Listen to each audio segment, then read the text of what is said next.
How are you, Passion? I'm good. I'm here. I'm ready to I go.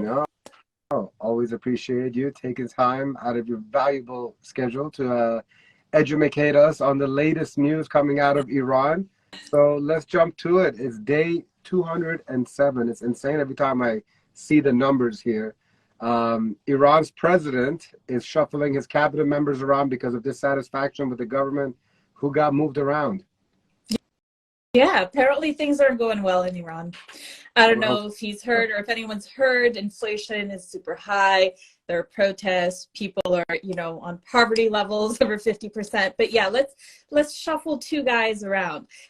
So there are many issues in the country, and the AP is sourcing Iranian media with a bunch of details of what's happened under Raisi, essentially. So the Minister of Agriculture and the head of planning and budget have been replaced.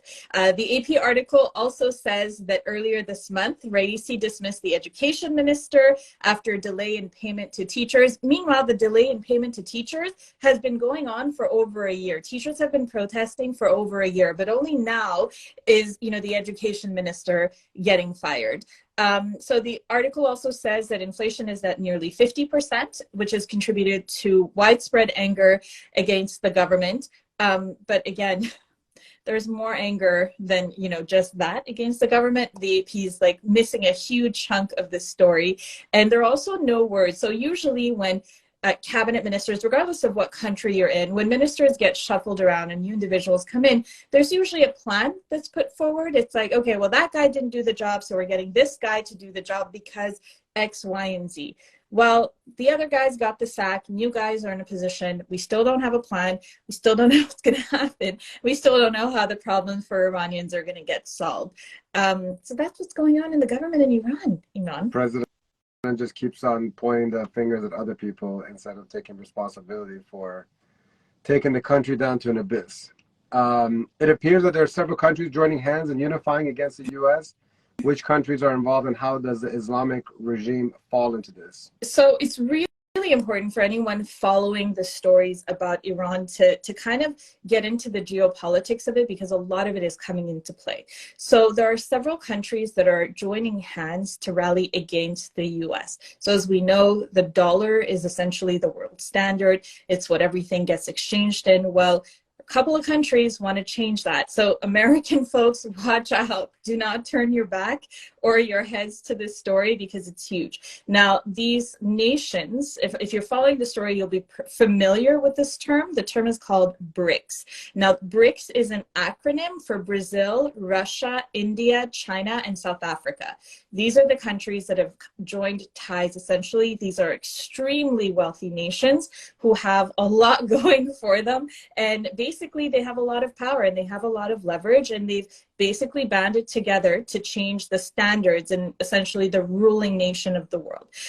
They see themselves as an alternative to international financials and also the political forum. So we're going to likely, if BRICS is allowed to succeed, then we're definitely going to be seeing a change in conversation and the power vacuum as well. Now, how does the Islamic regime fall into this? The Islamic regime is tied in with China and Russia. As we know, the Islamic regime has sided with Vladimir Putin. And as we also know, China and Iran the Islamic regime have basically entered into a long-term 25-year agreement. So essentially, the Islamic regime has tied to two nations into BRICS, and with that comes a lot of perks and benefits. So China is going to support the Islamic regime. As you guys are familiar with the story, and if you're not, we're going to cover it in this newscast about CCTV cameras being installed to track women to make sure that they're wearing their hijab correctly. That's one way China is helping That's the Islamic regime. China's specialty.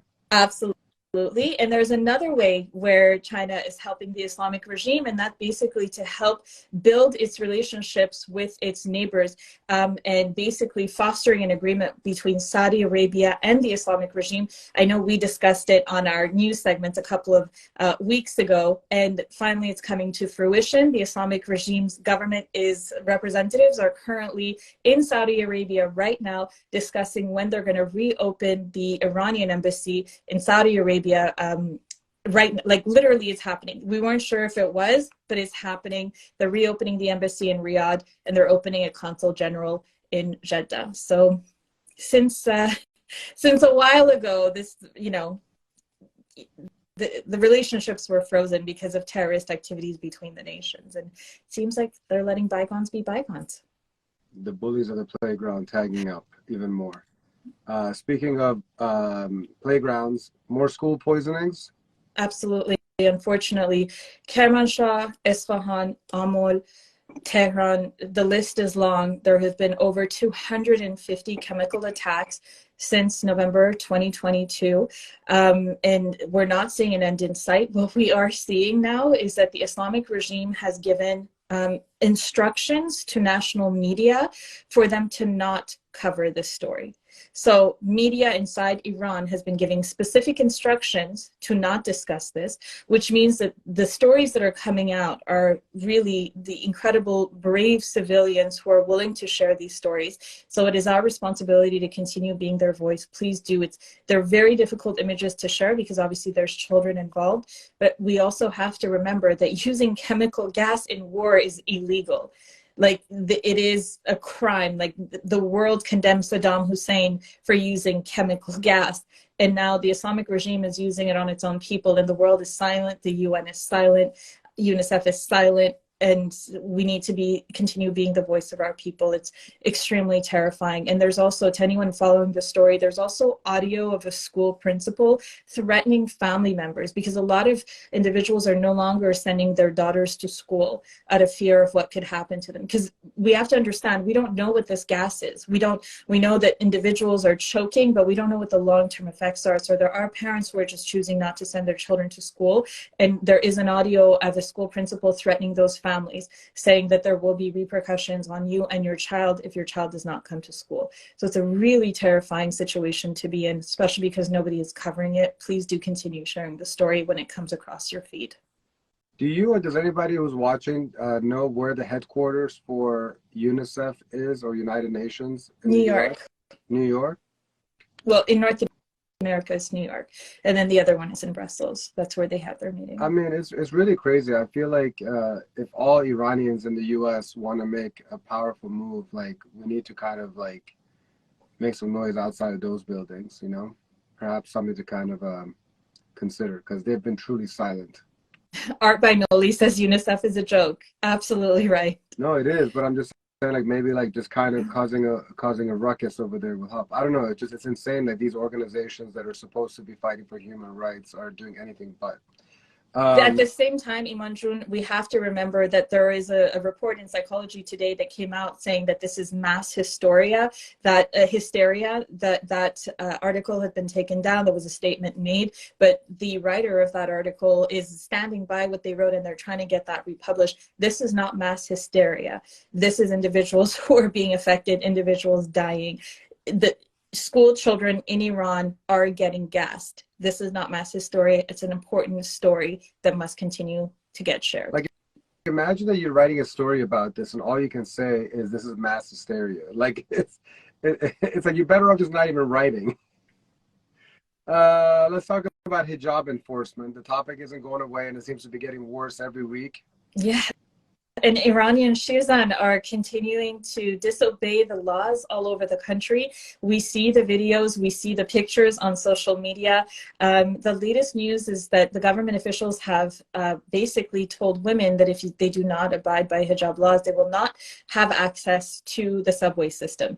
Now, this is right after last week where they said that if you don't observe the hijab, you will be denied access to education, regardless of the level that you're at. It could be, you know, grade school, just like it could be university. So the government is really, really cracking down. As we mentioned earlier in this broadcast, that CCTV cameras are tracking women, so women are not safe.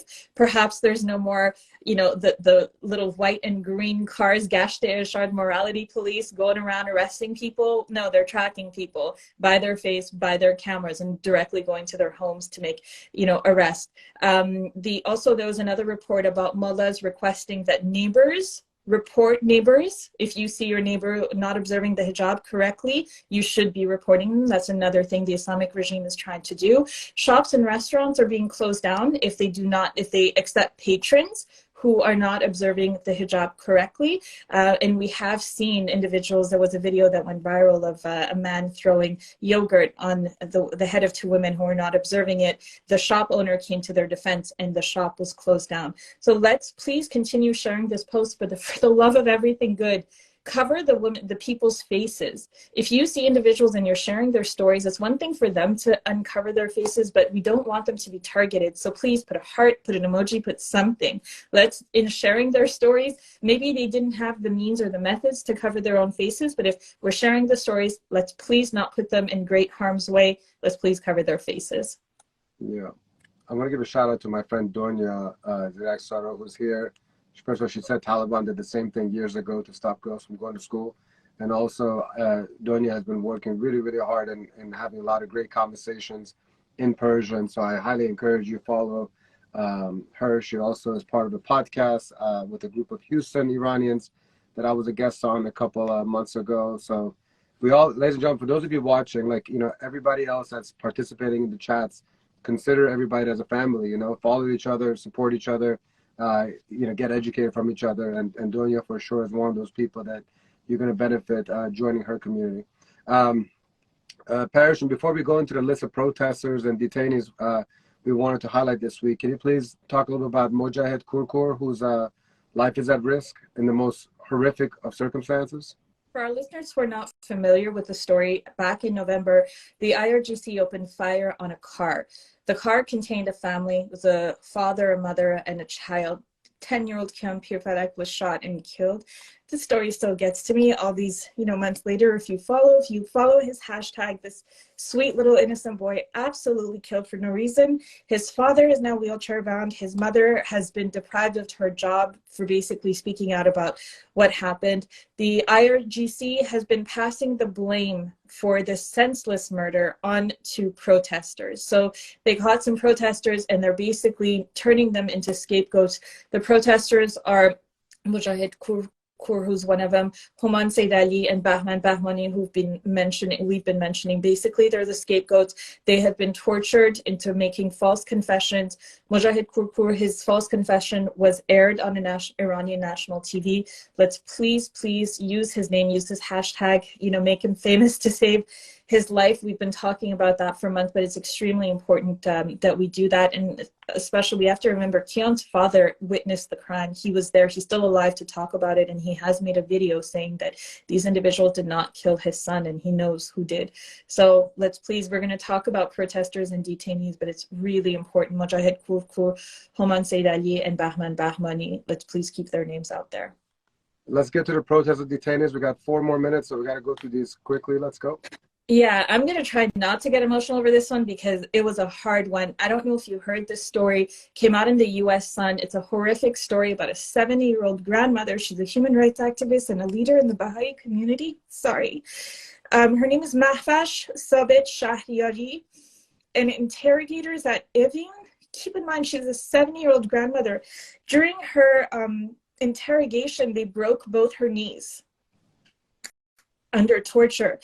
She's serving a 10-year sentence, and she was arrested last summer as part of the regime's repression of the Baha'i community. And of all the suffering the Baha'i community goes through, to have a 7-year-old woman be tortured to this degree, it's just, sorry, I know I'm supposed to be like a professional reporter, but it gets to me. There's also Fatemeh Sepehri, let's not forget her, 59-year-old political activist, serving an 18-year sentence. We talked about them every week, Habib Shab and Jamshid Sharmad, who are foreign nationals who were abducted and brought to Iran to suffer sham trials and now facing the death penalty. And we also have Reza Norouzi. He's still in jail. All he did was basically say that he supported Shahzadeh Reza Pahlavi, and now he's under severe torture. So hashtag Reza Norouzi. And I apologize to our audience for crying, but I'm sorry, a 70-year-old grandmother. All of our Iranian detainees suffering under torture is unacceptable. But when you just think about a 70-year-old grandmother having their knees broken, for absolutely no reason. Well, first of Is all, there's no reason to apologize. Doesn't make you any less professional of a journalist. If anything, you're a human first, and your humanity is showing. And these are just heartbreaking things to hear and see, you know. So, very quickly, what are the action items this week? Let's keep at it with IRGC terrorists. There are still activities over in the UK trying to get the EU basically to recognize the IRGC as a terrorist organization. But as we covered in previous week, the Biden administration doesn't want that to happen. So we got to do our part, continue really amplifying the voice on this hashtag IRGC terrorists. Obviously, Save Sharmad, Reza Norouzi, and let's not forget Tumaj Salehi, Saman Yassin, and Elnaz Mohammadi, Nilufar Hamidi, who are the reporters who broke the story. Yeah, ladies and gentlemen, please make sure you use these hashtags as much as possible. Persian, a final message for our listeners? The same one every week. And it's only because we should be proud of the name of our language and not allow foreigners to not use it. The moment that we just in English continue using the word Farsi in whatever language we speak, we're deleting the word that represents our language in the language that we're speaking. So when we speak in English, our language is called Persian. When we speak in Persian, our language is called Farsi. So when we say the word Farsi, when we're speaking in English, Farsi is actually not an English word. So let's use the correct term for our language. It's Persian. Thank you. And also, Donya said, watch my short film about religious minorities in Iran. She's Baha'i, link in her bio. I haven't seen it, but I'm pretty sure that it's a good film, and I'll check it out myself. Also, there's somebody that asked what happened to Hassan Firouzi. Do you have any updates? Yeah, I've been searching for information about him. And unfortunately, what happens with these situations is that the families get forced into silence.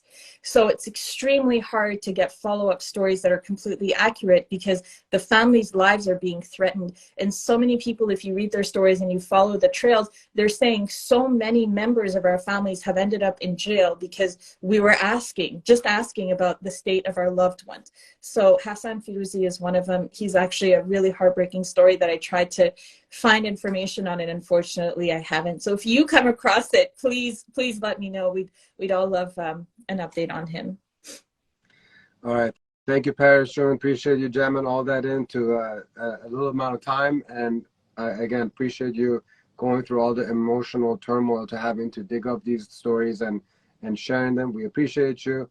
Everybody, please drop some hearts for Paris. We'll put her heart and soul into every episode of Countdown. Have a good night, Paris. Take care. Bye-bye. Good night.